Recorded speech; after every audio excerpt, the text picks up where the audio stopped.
దేశంలో ఆహార ఉత్పత్తుల లేబుల్స్ ప్రకటనల్లో ఎక్కడా ఓఆర్ఎస్ అనే పదం వాడొద్దని ఆదేశాలు జారీ చేసింది food safety and standard authority of India.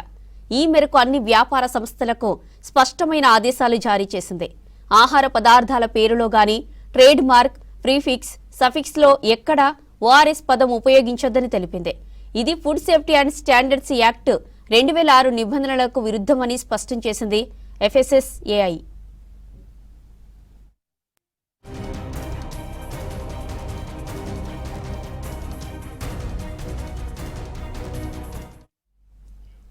నిబంధనలకు విరుద్ధంగా ఓఆర్ఎస్ పేరు వాడితే చట్ట ప్రకారం చర్యలు తీసుకుంటామని హెచ్చరించింది FSSAI. అన్ని ఫుడ్ కంపెనీలు తమ ఉత్పత్తుల పేర్లు, ట్రేడ్ మార్క్ ప్రకటనల్లో ఓఆర్ఎస్ పదాన్ని వెంటనే తొలగించాలని ఆదేశించింది. అలాగే లేబులింగ్ ప్రకటనల నిబంధనలను ఖచ్చితంగా పాటించాలని సూచించింది.